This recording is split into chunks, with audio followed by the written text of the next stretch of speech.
전하, 3분 남았습니다. 3분 안에 리야드가 사라집니다. 이를 어찌하면 좋단 말인가? 사우디 왕궁 지하 벙커. 왕세자의 얼굴이 하얗게 질렸습니다. 탄도미사일 47발, 사우디 수도 리야드 한복판을 향해 동시에 쏟아지고 있었습니다. 미국제 패트리엇은 이미 한 차례 실패한 뒤였습니다. 남은 건 단 하나, 아직 실전 검증조차 안 된 그 무기뿐이었습니다. 발사하라. 국왕이 주먹을 떨며 명령을 내렸습니다. 순간 사막의 밤하늘을 찢으며 푸른 섬광들이 연쇄로 치솟았습니다.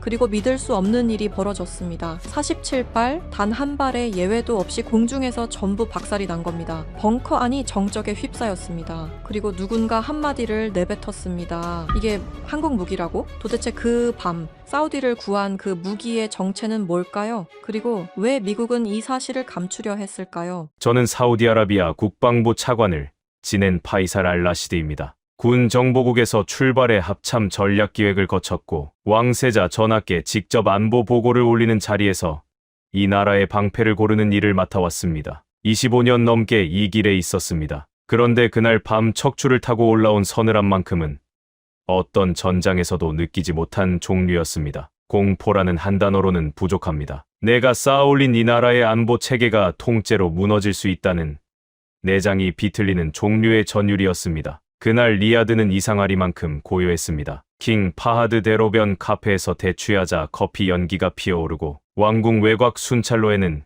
경일비병의 느긋한 발걸음뿐이었죠.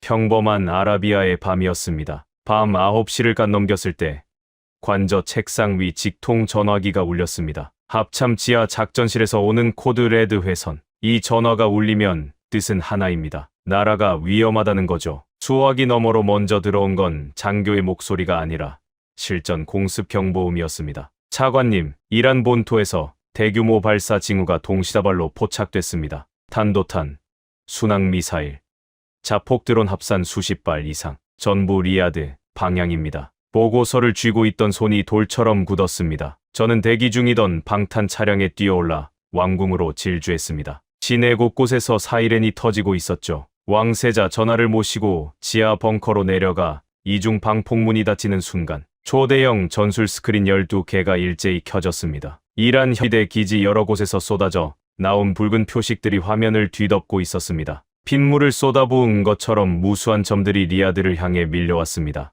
대기권 밖에서 낙하하는 탄도탄, 지형을 타고 기는 순항미사일, 레이더에 거의 안 잡히는 적어도 드론까지 뒤섞인 복합포와 공격이었습니다. 정보참모 목소리가 가늘게 떨렸습니다. 1차 타격 목표는 동부 라스타누라 원유 터미널입니다. 세계 해상 원유 수출의 핵심이 여기서 나갑니다. 2차 목표는 리야드 외교 구역 한복판, 각국 대사관 밀집 지대입니다. 대한민국 대사관이 그 중앙에 있습니다. 라스타누라가 타면 사우디 경제의 동맥이 끊기고 국제 유가가 하룻밤 만에 천장을 뚫습니다. 외교 구역에 미사일이 떨어지면 중동 전체가 외교적 대지진에 빠집니다. 이란은 사우디를 때리면서 동시에 전 세계를 인질로 잡은 겁니다. 벙커 안 공기가 나비된 것 같았습니다. 왕세자 전하는 이를 악문채 스크린을 노려보고 계셨고 작전관들은 기존 방공망의 상태를 확인하느라 고함을 질렀습니다. 미국산 패트리엇, 프랑스제 크로탈, 일본이 핵심 부품을 공급한 유럽제 중거리 체계까지 천문학적 비용으로 쌓은 다층 방공망이었지만 화면의 붉은 점 숫자와 궤적 앞에서 모든 군인이 같은 결론에 도달했습니다. 이것만으로는 전부 못 막는다. 단 한 발이라도 뚫리면 끝입니다. 미사일 잔여 비행 시간이 초 단위로 줄어드는 그때 1년 전의 기억이 번개처럼 스쳤습니다. 차세대 방공 사업 국제 입찰, 미국 로키드 마틴, 프랑스 탈레스, 일본 미쓰비시가 연합해 리야드로 몰려들었던 그 전쟁, 모두가 하나같이 한국의 천궁 체계를 짓밟으려 했습니다. 리야드 리츠칼튼 최상층 만찬 자리, 미국 측 수석부 사장 에드워드 캠벨이 올드 패션드 잔을 흔들며 입을 열었죠. 차관님, 사우디가 왜 이등석 무기를 사야 합니까? 한국은 반도체랑 드라마를 잘 만드는 나라지 미사일을 막아본 나라가 아닙니다. 프랑스 측 장 피에르 뒤발이 와인잔을 기울이며 거들었습니다. 카탈로그가 전장에서 미사일을 막아줍니까? 실전 기록이 단 하나라도 있습니까? 일본 미쓰비시의 나카무라 케니치가 정중한 미소 뒤에 가시를 심었습니다. 한국 부품이 가전에서는 훌륭하지요. 다만 오작동 한 번이면 도시가 사라지는 무기에도 그 수준이면 될지는 모르겠습니다. 미국은 경험으로, 프랑스는 전통으로, 일본은 정밀 기술로 한국을 깎았습니다. 수법은 달라도 결론은 같았죠. 한국은 어림없다. 하지만 저는 그 에어컨 쾌적한 라운지의 가죽 소파 너머에 있는 진짜를 이미 본 사람이었습니다. 며칠 전 리야드 남쪽 네즈드 사막 극비 시험장. 섭씨 50도를 넘나드는 모래 폭풍 속에서 미국과 프랑스 기술진은 시험을 한 달 뒤로 미뤄달라고 요청한 상황이었습니다. 한국 기술진은 중단 없이 레이더 먼지 유입 차단 시험을 돌리고 있었죠. 현장 책임자 강태선 수석의 모습이 선명합니다. 팔뚝에 모래 긁힌 상처, 갈라져 피가 비치는 입술, 등판이 소금으로 하얗게 굳은 작업복. 그가 어눌한 영어로 말했습니다. 차관님, 저희는 무기를 파는 게 아닙니다. 이 나라 하늘을 책임지겠다는 약속을 드리는 겁니다. 에어컨 라운지에서 과거의 영광을 읊던 세 나라의 신사들과 모래를 삼키며 레이더 오차를 밀리미터로 잡는 한국 엔지니어. 이 두 장면을 나란히 놓으면 답은 자명했습니다. 저는 미국, 프랑스, 일본의 외교 압박과 내부 반대를 전부 정면 돌파하고 제 직위와 경력 전부를 걸고 왕세자 전하께 한국 천궁 체계의 조기 전력화를 관철시켰습니다. 그리고 바로 지금 그 선택의 시험대가 벙커 한가운데 펼쳐진 겁니다. 스크린 한가운데 새로운 시스템 표시가 떠올랐습니다. 작은 태극 문양과 함께 메인 작전관이 벌떡 일어나며 외쳤습니다. 천궁 체계 독자 가동. 기존 방공망이 표적 분류를 못 끝낸 상태에서 한국산 위상 배열. 레이더가 전 표적 동십 2엽 순위 자동 산출 완료. 발사 시퀀스 진입합니다. 벙커 천장 너머로 대지를 흔드는 굉음이 연달아 터졌습니다. 스크린 위에 파란 궤적들이 빗줄기처럼 솟구쳤습니다. 콜드 론칭으로 공중에 먼저 튕긴 뒤 점화하는 한국 특유의 방식이 리야드 밤하늘에 푸른 불꽃을 피운 겁니다. 파란 점들이 살아있는 맹금처럼 각자의 붉은 점을 향해 꺾이며 돌진했습니다. 리야드 상공에서 푸른 섬광들이 연쇄적으로 터졌습니다. 탄도탄이 부서지고 순항미사일이 분해되고 적어도 드론까지 남김없이 불꽃이 되어 흩어졌습니다. 외교구역, 대한민국 대사관을 정조준하던 미사일 두 발도 지붕에 닿기 한참 전 상공에서 먼지로 사라졌습니다. 대형 스크린에 최종 데이터가 떠올랐습니다. 요격 성공률 100%, 리야드에 떨어진 파편 제로, 피 한 방울 없는 완벽한 방어. 벙커에 정적이 흘렀습니다. 너무 완벽한 결과 앞에 아무도 먼저 말을 못 꺼내는 공백. 그 침묵을 깬 건 왕세자 전하였습니다. 전하께서 꽉 쥐셨던 두 주먹을 천천히 펴시고 등받이에 몸을 기대셨습니다. 검고 깊은 두 눈에서 굵은 눈물이 소리 없이 흘러내렸습니다. 파이살, 자네 판단이 맞았어. 한국이 오늘 밤 우리를 살렸다. 작전실 전체가 터져나오는 환호로 뒤흔들렸습니다. 저 역시 벅찬 감격을 주체하지 못하고 군복 소매로 눈을 훔쳤습니다. 올드 패션들을 흔들던 캠벨, 와인잔의 뒤발, 정중한 가시의 나카무라가 코웃음 쳤던 그 한국 시스템이 이 나라 수도와 수백만 목숨을 단 하나의 빈틈도 없이 지켜낸 겁니다. 그런데 그 환희가 채 가시기도 전이었습니다. 동쪽 지평선의 새벽빛이 번질 무렵 정보 참모의 안색이 다시 흑빛으로 굳었습니다. 하늘 기습이 완전히 좌절되자 이란 혁명 수비대가 전혀 다른 방향으로 이 나라의 숨통을 쥐려 한다는 첩보가 들어온 겁니다. 그들의 시선이 향한 곳은 더 이상 하늘이 아니었습니다. 세계 경제의 젖줄이자 사우디의 생명선, 페르시아만의 검고 차가운 바다였습니다. 하늘의 문은 닫혔지만 진짜 지옥은 바다 위에서 막 열리려 하고 있었습니다. 하늘에서의 승리가 안겨준 뜨거운 감격이 벙커 안을 가득 채우고 있었습니다. 장교들은 서로의 등을 두드리며 안도의 한숨을 내쉬었고 왕세자 전하의 눈가에도 비로소 미세한 안도의 기운이 번지고 있었습니다. 저 역시 긴장으로 뻣뻣하게 굳어있던 어깨를 조금씩 풀며 가슴 한구석에서 피어오르는 벅찬 감사를 음미하고 있었죠. 대한민국이라는 나라가 이 밤 우리에게 내려준 은총의 무게를 온몸으로 느끼고 있었던 겁니다. 그 감격이 한 시간도 채 가지 못했습니다. 리야드의 밤하늘에서 마지막 잔해의 불씨가 꺼지고 동쪽 사막 능선 너머로 새벽의 푸르스름한 기운이 겨우 고개를 내밀던 시각이었습니다. 밤새 레이더 화면에 눈을 받고 있느라 실핏줄이 터져 충혈된 눈을 비비고 있던 해상. 정보 참모가 갑자기 의자를 박차고 벌떡 일어섰습니다. 그의 손에 들린 전술 단말기 화면이 푸르게 빛나고 있었는데 이번에 가리키는 곳은 하늘이 아니었습니다. 바다였습니다. 차관님, 이란 혁명 수비대 해상 전력이 움직이기 시작했습니다. 하늘 기습이 완전히 실패로 돌아가자 즉각 2차 단계 작전으로 전환한 것으로 판단됩니다. 페르시아만 일대에 정체불명의 소형 선박 수백 척이 급속도로 집결하고 있습니다. 그 한마디의 벙커 안의 온기가 순식간에 얼음으로 바뀌었습니다. 여러분, 페르시아만이 어떤 바다인지 아십니까? 사우디아라비아와 이란 사이에 끼어있는 이 좁고 긴 바닷길은 세계 경제의 숨구멍이나 다름없는 곳입니다. 전 세계에서 바다를 통해 실어 나르는 원유의 거의 3분의 1이 매일 이 물길을 지나갑니다. 이 바다의 가장 좁은 목인 호르무즈 해협은 폭이 고작 50여 킬로미터에 불과합니다. 거대한 유조선 두 척이 겨우 비켜갈 수 있는 좁은 병목 중의 병목이죠. 만약 누군가 이 해협을 틀어막아 버리면 어떻게 될까요? 사우디의 원유 수출이 완전히 마비되는 것은 물론이고 전 세계 공장의 불이 꺼지고 주유소 기름값이 하루 만에 두세 배로 뛰고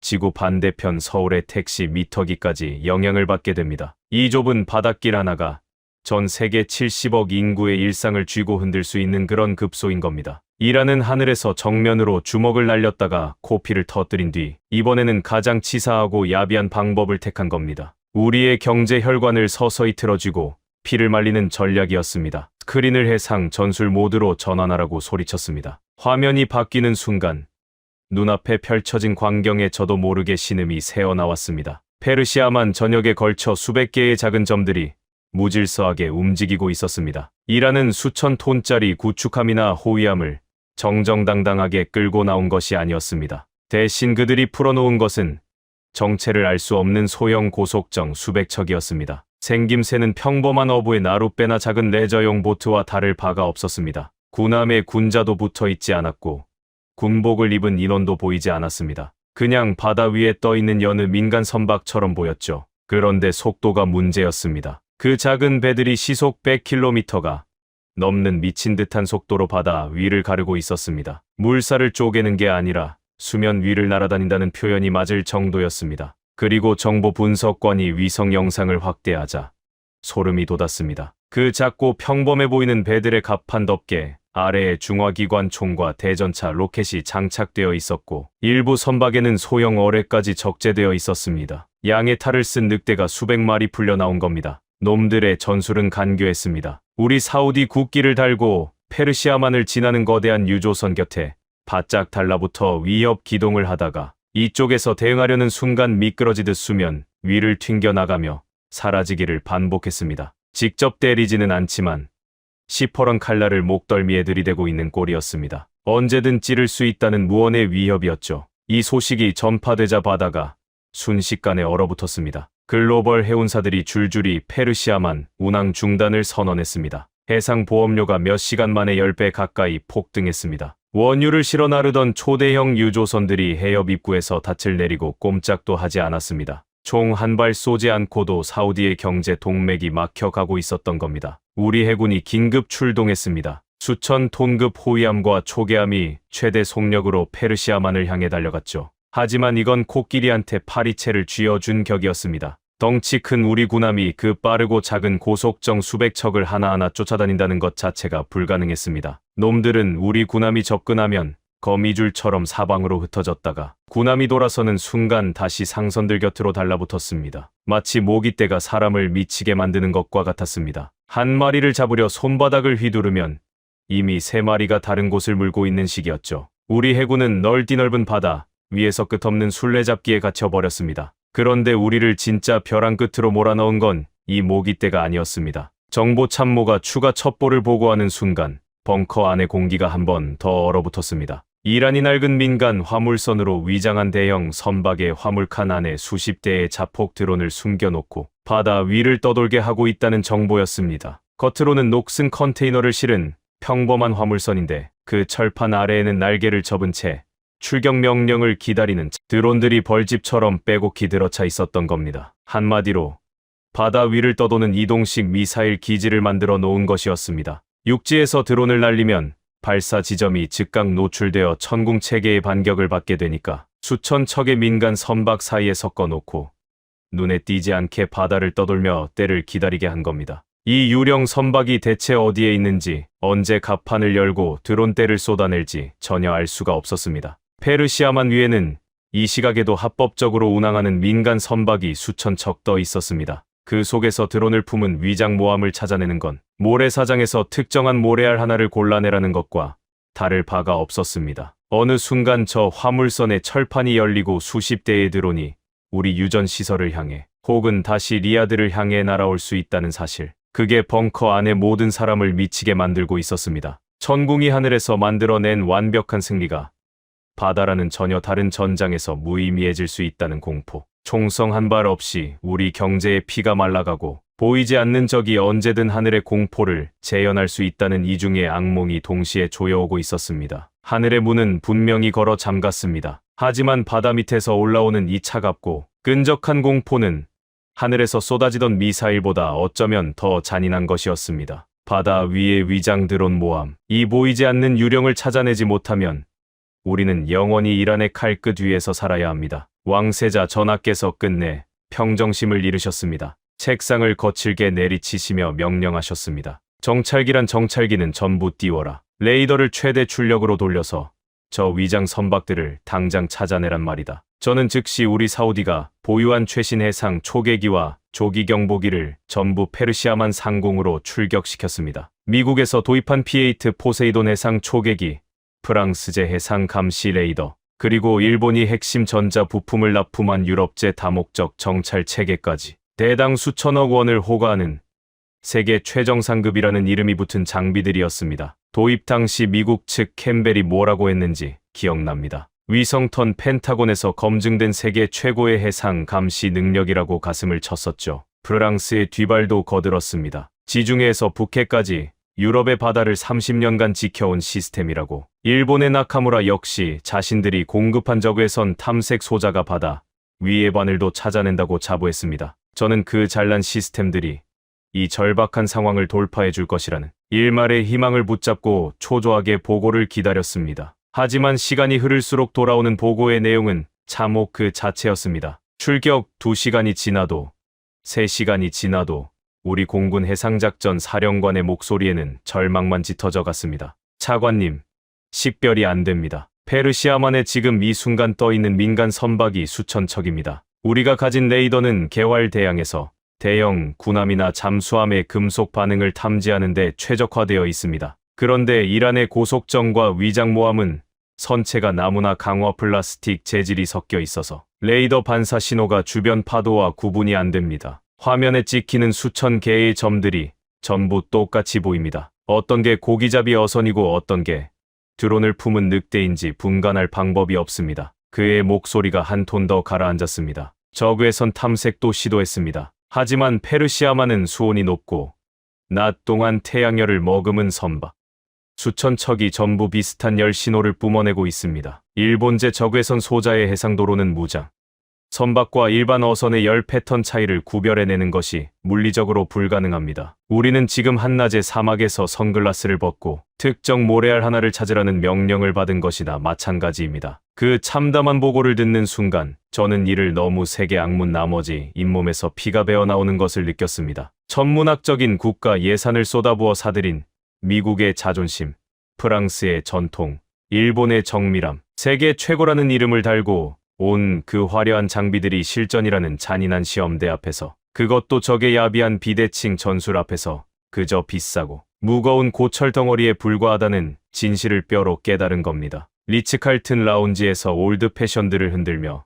세계 최고라고 가슴을 치던 캠벨, 와인잔 너머로 유럽의 자부심을 읊조리던 뒤발, 정중한 미소 뒤에 가시를 품고 한국 부품의 품질을 은근히 깎아내리던 나카무라, 그 세 사람의 얼굴이 동시에 머릿속을 스쳤습니다. 당신들의 그 잘난 기술이 지금 이 바다에서 우리에게 해준 것이 대체 뭡니까? 수천억을 받아가고도 적의 위장 어선 한 척 찾아내지 못하는 이 눈먼 장비들이 당신들이 그토록 자랑하던 최고의 결과물입니까? 분노가 치밀었지만 더 큰 문제는 분노 뒤에 밀려오는 절망이었습니다. 벙커 안에는 다시 무덤 같은 침묵이 내려앉았습니다. 하늘에서는 천궁 덕분에 완벽한 승리를 거두었지만 바다에서 경제의 핏줄이 하나씩 끊어져 가는 것을 속수무책으로 지켜봐야만 하는 상황이었습니다. 포탄 한 발 리야드에 떨어지지 않았는데 주식 시장은 이미 곤두박질 치고 있었고 거리의 시민들은 불안에 사로잡혀 생필품을 쓸어 담기 시작했습니다. 총성 없는 전쟁에서 우리가 지고 있었던 겁니다. 왕세자 전하의 얼굴에 드리운 그림자가 더 짙어졌습니다. 위풍당당하던 장군들은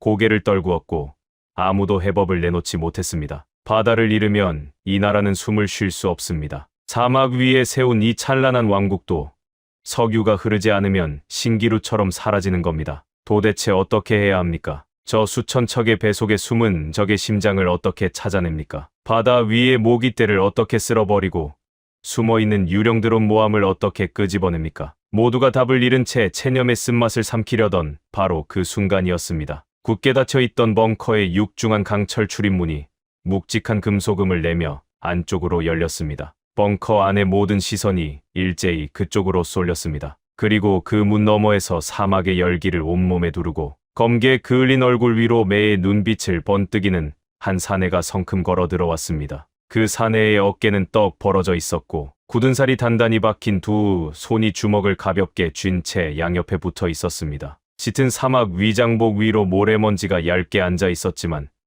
그 먼지마저도 이 남자에게는 훈장처럼 보였습니다. 가슴에는 선명한 태극 마크, 그 아래에 아크부대를 뜻하는 네 글자가 또렷이 새겨져 있었습니다. 대한민국 특수전사령부 소속 사우디 파견 합동연락장교 윤석주 대령이었습니다. 패배의 공기로 가득 차 있던 벙커 안에서 이 남자만이 유일하게 등줄기가 곧았습니다. 주눅이라고는 한 돌도 찾을 수 없는 자세로 제 앞까지 걸어온 그가 흐트러짐 없는 절도 있는 경례를 붙였습니다. 그리고 아주 낮고 차분한, 그러나 벙커 안의 절망을 단칼에 베어낼 것 같은 목소리로 입을 열었습니다. 파이살 차관님, 미국의 레이더는 대양에서 항공모함을 찾도록 만들어진 눈입니다. 프랑스의 감시 체계는 지중해의 넓은 수평선에 맞춰진 눈입니다. 일본의 적외선 소자는 온도가 낮은 북태평양에서나 제 성능을 발휘하는 눈입니다. 셋 다 훌륭한 눈이지만 이 바다에서, 이 전쟁에서는 쓸모가 없습니다. 왜냐하면 저들은 덩치 큰 적만 찾도록 길들여진 눈이니까요. 그는 한 박자 쉬더니 목소리에 힘을 실었습니다. 하지만 대한민국의 눈은 다릅니다. 저희는 반세기 넘게 세계에서 가장 교활하고 예측 불가능한 적과 마주하며 살아온 나라입니다.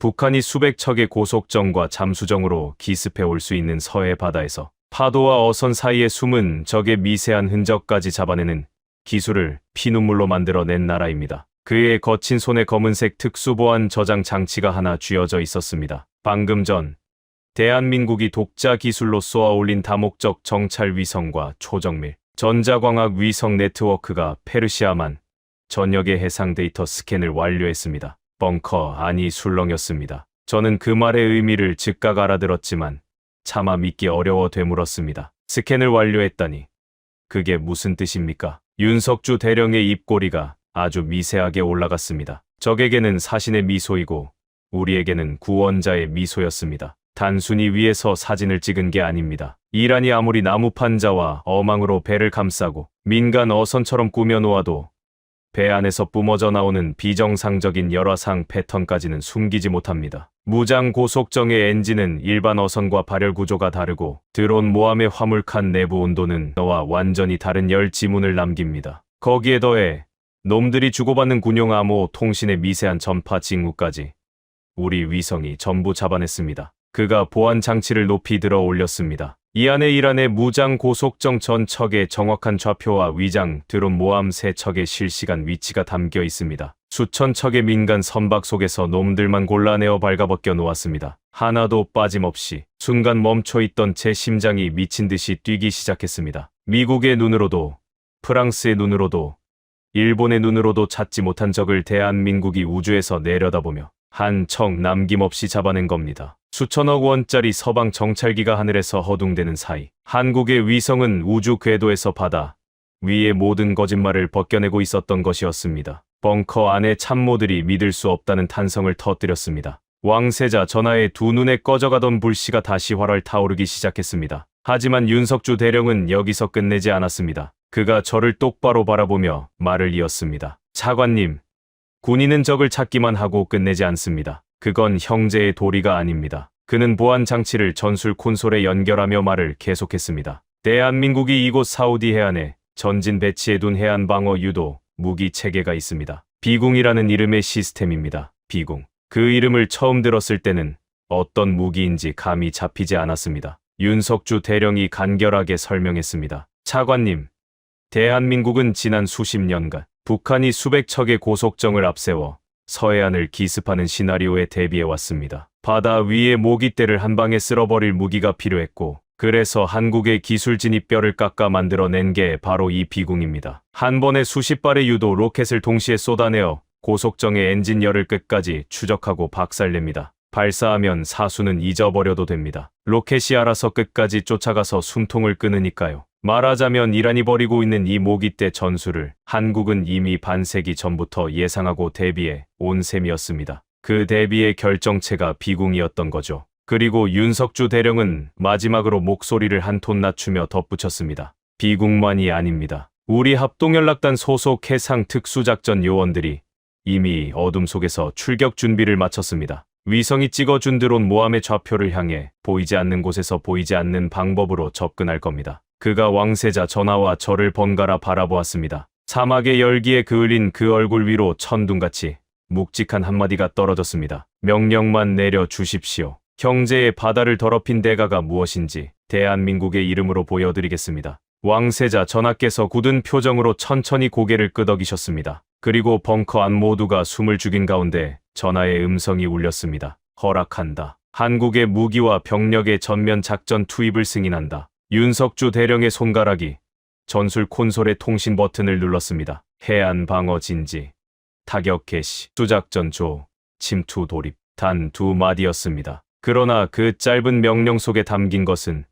곧 페르시아만 전체를 뒤흔들어 놓을 대한민국의 분노였습니다. 명령이 떨어진 직후 벙커의 중앙 스크린이 사우디 서부 해안선 쪽으로 전환되었습니다. 페르시아만을 바라보는 해안 절벽과 모래 언덕 사이사이에 칠흑 같은 어둠 속에 납작하게 엎드린 채 숨을 죽이고 있던 것들이 있었습니다. 적은 물론이고 우리 사우디군조차 존재를 몰랐던 대한민국의 비밀 병기, 해안 방어 유도, 무기 비공 시스템이었습니다. 한국의 정찰 위성이 우주에서 찍어내린 이란 무장 고속정들의 정밀 좌표가 실시간으로 비궁의 사격 통제 장치에 쏟아져 들어오고 있었습니다. 수천 척의 민간 선박 사이에서 정만 골라낸 그 좌표 하나하나가 곧 죽음의 주소가 될 참이었습니다. 타겟 좌표 사격 재원 입력 완료. 전 발사대 준비 상태. 현장 지휘관의 카랑카랑한 음성이 벙커 스피커를 통해 울렸습니다. 그리고 단 한마디. 전탄 발사. 그 순간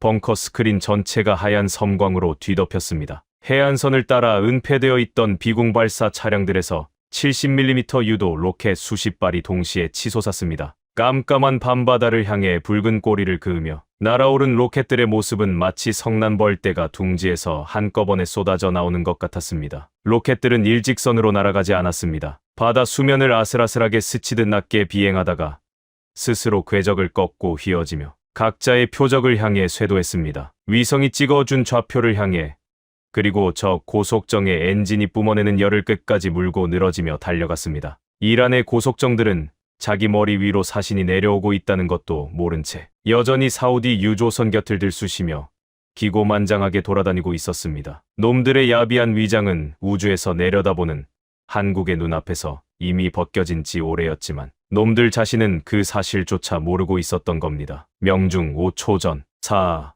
3, 2, 1 타격. 스크린 속 바다 한가운데를 미친 듯이 질주하던 이란의 고속정 한 척이 순식간에 주황빛 불덩어리로 변했습니다. 배가 폭발하며 치솟은 물기둥이 가라앉기도 전에 두 번째 폭발이 터졌습니다. 세 번째, 네 번째. 연쇄적으로 불꽃이 바다 위를 수놓기 시작했습니다. 페르시아만 곳곳에서 동시다발로 터져나오는 폭발음. 사우디 유조선 곁에서 알짱거리며 으스대던 적의 고속정들이 비궁의 유도 로켓에 정통으로 맞고 종이장처럼 찢겨나가며 바닷속으로 수장되고 있었습니다. 이란 고속정의 조종수들은 완전히 공황 상태에 빠졌습니다. 도대체 어디서 날아오는지, 누가 공격하는지 파악하지 못한 채 무전기에 대고 비명만 질러대고 있었습니다. 놈들은 미친 듯이 조타기를 꺾어 지그재그로 도주하려 했지만 비궁의 유도 로켓은 표적의 열원을 한번 물면 절대 놓지 않았습니다. 아무리 방향을 바꾸고 속도를 올려도 로켓은 끝까지 뒤를 쫓아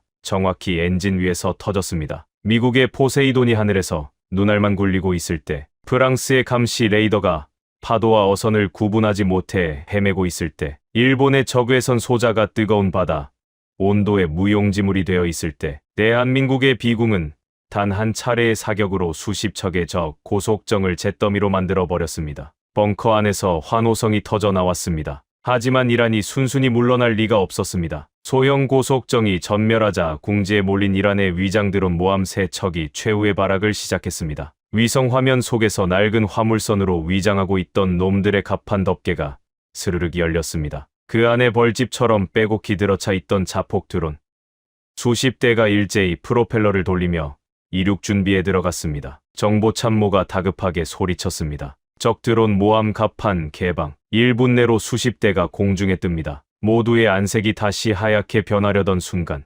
윤석주 대령은 여전히 차갑게 가라앉은 표정으로 모니터를 응시하고 있었습니다. 그가 낮게 읊조리듯 말했습니다. 걱정하실 것 없습니다. 놈들의 뇌를 이미 우리가 접수했으니까요. 그 말의 의미를 이해하기도 전이었습니다. 이륙을 위해 프로펠러를 요란하게 돌리던 적의 드론들이 갑자기 이상하게 움직이기 시작했습니다. 공중으로 뜨려던 녀석이 고도를 잡지 못하고 갈팡질팡하다 옆으로 나동그라졌고 발사대 위의 녀석들은 서로 엉키고 충돌하며 스파크를 일으켰습니다. 어떤 녀석은 갑자기 엔진이 꺼지며 갑판 아래로 처박혔고 또 어떤 녀석은 방향을 정반대로 틀더니 바다를 향해 곤두박질 쳐버렸습니다. 단 한 대도 정상적으로 하늘에 오르지 못했습니다. 놈들의 드론은 자기네 모함 갑판 위를 아수라장으로 만들고 있었습니다. 이게 대체 무슨 겁니까? 제가 떨리는 목소리로 묻자 윤석주 대령이 옅은 미소를 띠며 대답했습니다. 보이지 않는 전파의 전쟁입니다. 대한민국의 전자전 체계가 개입한 겁니다. 놈들이 드론을 조종하는 데 쓰는 통신 주파수와 위성 항법 신호를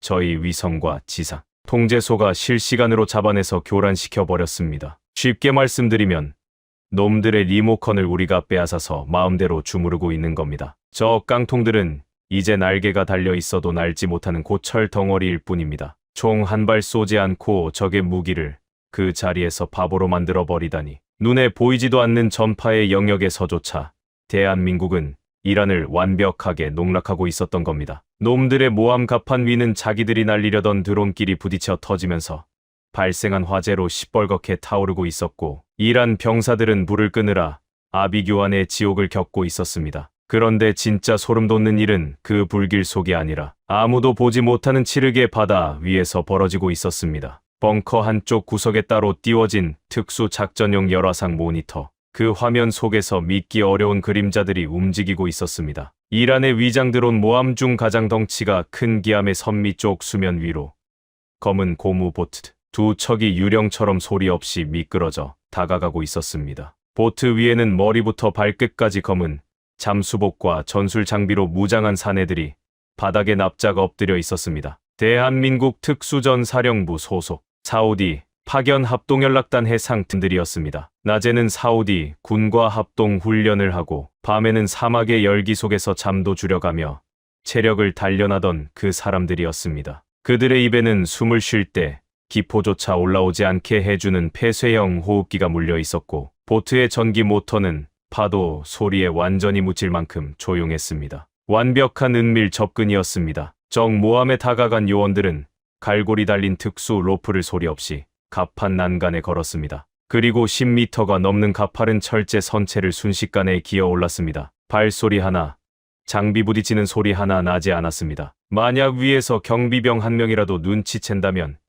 기관총 세례를 받고 바다에 수장될 수 있는 목숨을 건 침투였지만 그들의 동작에는 한치의 망설임도 보이지 않았습니다. 갑판 위로 올라선 요원들은 화재 진압에 정신이 팔린 이란 병사들의 사각지대를 귀신같이 파고들었습니다. 어둠 속에서 경계병이 지나가면 구조물 뒤에 녹아들었다가 찰나의 순간에 뒤에서 다가가 소리 없이 제압해버렸습니다. 총성 한 발 울리지 않았습니다. 타겟 알파, 통신실 확보 완료. 타겟 브라보, 주기관실 접근 중. 윤석주 대령의 무전기를 통해 흘러나오는 보고는 너무나 담담해서 마치 훈련장에서 교신하는 것 같은 착각이 들 정도였습니다. 요원들은 드론 모함의 심장부인 주기관실과 통신 장비 구역에 특수 폭약을 설치하기 시작했습니다. 배를 통째로 가라앉히면 불필요한 인명피해와 국제적 비난을 부를 수 있으니 배의 기동력과 통신 능력만 정확히 도려내는 외과 수술식 파괴를 준비한 겁니다. 이 얼마나 무섭도록 치밀하고 절제된 실력입니까? 폭약 설치 완료. 3분 뒤 기폭 퇴출합니다. 그 짧은 보고를 끝으로 요원들은 왔을 때와 마찬가지로 한 줄기 바람처럼 배에서 빠져나갔습니다. 밧줄을 타고 바다로 뛰어든 검은 실루엣들이 파도 속으로 완전히 사라질 때까지 이란 병사들은 자신들의 발밑에 지옥의 시한장치가 돌아가고 있다는 사실을 꿈에도 몰랐습니다. 정확히 3분 뒤 묵직하고 둔탁한 폭발음이 바다 밑바닥을 울렸습니다. 드론 모함의 선미 수면 아래에서 섬광이 터지더니 거대한 물기둥이 솟구쳤습니다. 스크류와 엔진, 통신 장비 핵심 노드가 정확하게 박살났습니다. 치명상을 입은 모함은 그 자리에 멈춰 서서 짙은 검은 연기만 뿜어댔습니다. 한 발자국도 움직일 수 없고 구조 요청조차 할 수 없는 바다 위의 거대한 고철 무덤으로 전락한 순간이었습니다. 나머지 두 척의 위장 모함도 같은 운명을 맞았습니다. 한국의 위성이 좌표를 찍고 전자전이 드론을 무력화하고 특수전 요원이 심장을 도려내는 완벽한 삼중주가 3번 반복되었습니다. 이란이 자랑하던 비대칭 해상 전력의 핵심 네트워크가 단 몇 시간 만에 대한민국의 위성, 유도 무기,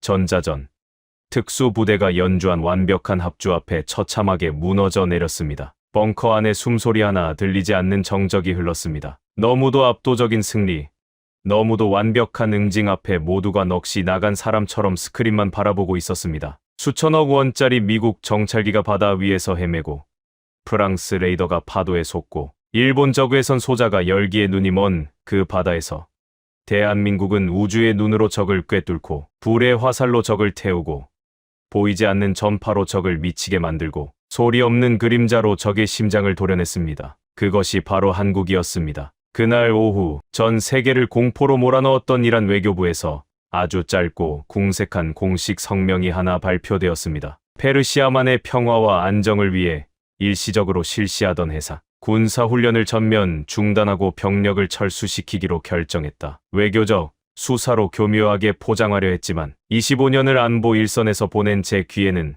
단 한 줄로 번역되어 들렸습니다. 더 이상 싸울 능력이 없다. 하늘에서도 바다에서도 전파 속에서도 한국과 사우디 연합군에게 완벽하게 패배했다는 백기투항이었습니다. 성명이 발표되자마자 얼어붙었던 세계 경제가 숨통을 틔우기 시작했습니다. 하늘 높은 줄 모르고 치솟던 국제 유가가 안정세로 돌아섰고 페르시아만 입구에서 닻을 내리고 꼼짝 않던 초대형 유조선들이 다시 기적을 울리며 해협을 건너기 시작했습니다. 사우디의 경제 동맥에 다시 뜨거운 피가 흐르기 시작한 겁니다. 전 세계 언론과 군사 전문가들이 경악했습니다. 영국의 한 권위 있는 군사 전문 매체는 이런 분석을 내놓았습니다. 한국이 보여준 것은 단순한 무기 수출이 아니다. 우주의 위성 정보, 하늘의 방공망, 바다의 타격 무기, 전자전, 그리고 특수 부대의 침투까지 하나의 네트워크로 완벽하게 엮어낸 통합작전의 승리다. 세계 방산 시장의 판도는 이제 한국을 중심으로 다시 짜여야 한다. 정보참모의 보고에 따르면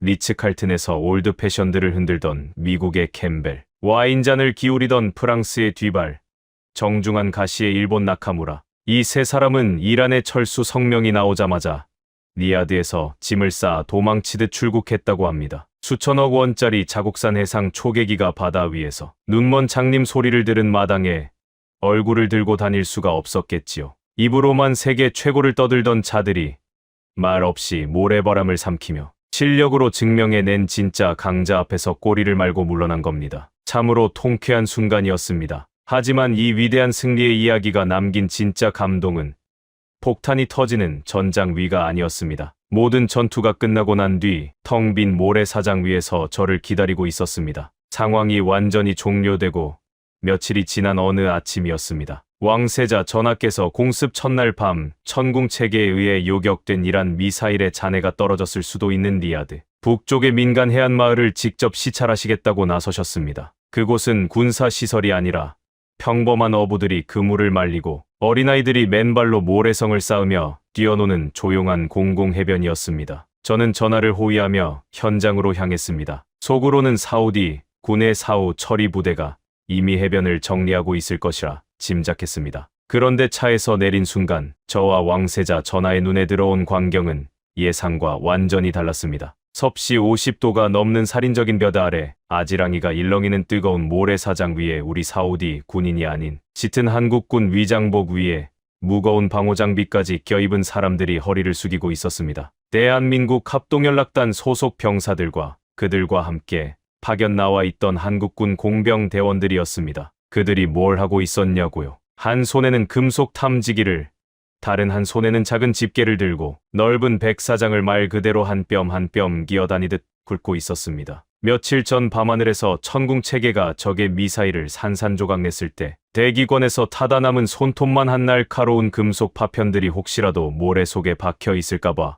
그것들을 하나하나 찾아내어 수거하고 있었던 겁니다. 온몸은 이미 땀으로 흠뻑 젖어 군복이 검게 변해 있었고 방호 장비의 열기 때문에 숨조차 제대로 쉬기 힘들어 보였습니다. 하지만 그들의 작업은 놀라울 정도로 꼼꼼하고 집요했습니다. 저는 당황스러워 현장을 지휘하던 한국군 장교에게 다가가 물었습니다. 지금 여기서 대체 뭘 하는 겁니까? 전투는 며칠 전에 끝났고 이건 우리 사우디 쪽에서 민간 인력을 불러 처리해도 되는 단순 잔해 수거 작업 아닙니까? 당신들은 어젯밤에 적의 군함 심장부를 폭파시킨 특수 전력인데 왜 이 땡볕에 남의 나라 모래밭을 뒤지고 있는 겁니까? 얼굴이 검게 그을린 그 한국군 장교가 소매로 땀을 훔치며 너무나 당연하다는 듯 미소를 지었습니다. 그리고 제 눈을 똑바로 바라보며 말했습니다. 차관님, 전투는 끝났을지 몰라도 군인의 임무는 끝나지 않았습니다. 이 파편은 저희가 쏜 요격 미사일 때문에 생긴 겁니다. 만약 저희가 돌아간 뒤에 이 해변에서 맨발로 뛰어노는 사우디의 어린아이가 모래 속에 박힌 쇠 조각에 발바닥이라도 베인다면 그건 적의 미사일을 막지 못한 것만큼이나 저희에게는 지옥입니다. 대한민국 군인은 적에게는 지옥을 선물하지만 우리가 지키는 이웃의 아이들에게는 가장 안전한 울타리가 되어야 한다고 배웠습니다. 그가 하얀 이를 드러내며 웃었습니다. 이 해변이 아이들에게 완벽하게 안전해질 때까지 저희는 돌아가지 않습니다. 그 말을 듣는 순간 저는 망치로 뒤통수를 3개 얻어맞은 것 같은 충격에 할 말을 잃었습니다. 뒤에서 그 대화를 처음부터 끝까지 듣고 계시던 왕세자 전하의 반응은 저보다 더했습니다. 중동의 절대 권력자로서 그 누구 앞에서도 고개를 숙인 적이 없는 분이셨습니다. 그런 전하께서 뜨거운 모래사장 위에 털썩 무릎을 꿇으신 겁니다. 그리고 한국 병사들이 주워 모은 작고 날카로운 쇠 조각들이 담긴 수거함을 두 손으로 어루만지시며 어깨를 들썩이며 소리 없이 우시기 시작하셨습니다. 진이시여, 세상의 어느 나라 군대가 피 흘려 남의 나라를 지켜준 것도 모자라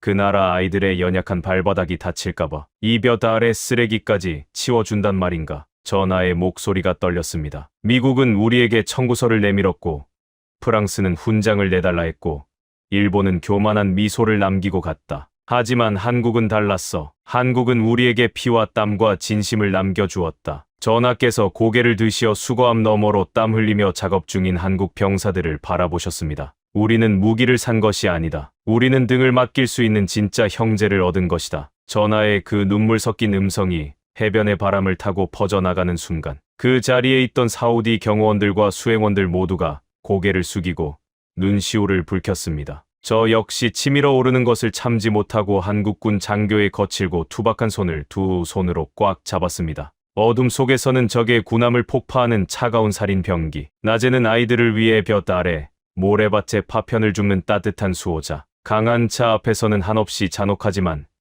약한 차 앞에서는 자기 것을 전부 내어주는 그 모습, 그것이 바로 대한민국이라는 나라의 진짜 국격이었습니다. 한국이 만든 무기가 세계를 뒤흔드는 진짜 이유는 쇠덩어리를 잘 깎아서가 아니었습니다. 그 무기를 다루는 사람들의 가슴에 홍익인간이라는 거룩한 정신이 살아 숨쉬고 있었기 때문이었습니다. 저는 사우디아라비아 국방부 차관 파이살 알라시드로서 제 남은 생애와 명예를 전부 걸고 맹세합니다. 우리 사우디아라비아는 무슨 일이 있어도 대한민국의 손을 놓지 않을 것입니다. 한국이 우리를 위해 피를 흘렸듯 만약 대한민국의 위기가 닥치는 날이 온다면 우리 역시 주저없이 이 나라가 가진 모든 것을 쏟아부어 형제의 등 뒤를 지킬 것입니다. 이것은 국가 간의 셈법이 아닙니다. 모래바람과 화약 연기 속에서 피어난 피보다 진한 전우회이자 영원한 혈맹의 약속입니다. 여러분, 지금까지 사우디아라비아 국방부 차관 파이살 알라시드의 사연을 함께 하셨습니다. 어떠셨습니까? 요격 성공률 100%, 적 고속정 수십 척 전멸, 위장드론 모함 3척 완전 무력화, 미국과 프랑스와 일본이 수천억을 받아가고도 해내지 못한 일을 대한민국은 하룻밤 만에 해냈습니다. 그리고 사우디의 왕세자는 이렇게 말했습니다. 한국은 청구서가 아니라 진심을 남겨준 유일한 나라였다. 아무도 믿어주지 않았습니다. 섭씨 50도의 모래 폭풍 속에서 입술이 갈라지며 피를 흘리던 그 엔지니어를 검증 안 된 아시아 무기라고 코웃음 치던 세계를 상대로 묵묵히 레이더를 조율하던 그 손을 전투가 끝난 뒤에도 아이들의 발바닥을 위해 볕 아래 파편을 줍던 그 등을 그리고 마침내 세계가 인정했습니다. 이 이야기가 더 많은 사람에게 닿아야 한다고 느끼셨다면 지금 이 영상을 공유해 주십시오. 여러분의 공유 하나가 대한민국 방산의 저력을 세상에 알리는 일이 됩니다. 가슴이 뜨거워지셨다면 댓글에 혈맹 2 글자만 남겨주십시오.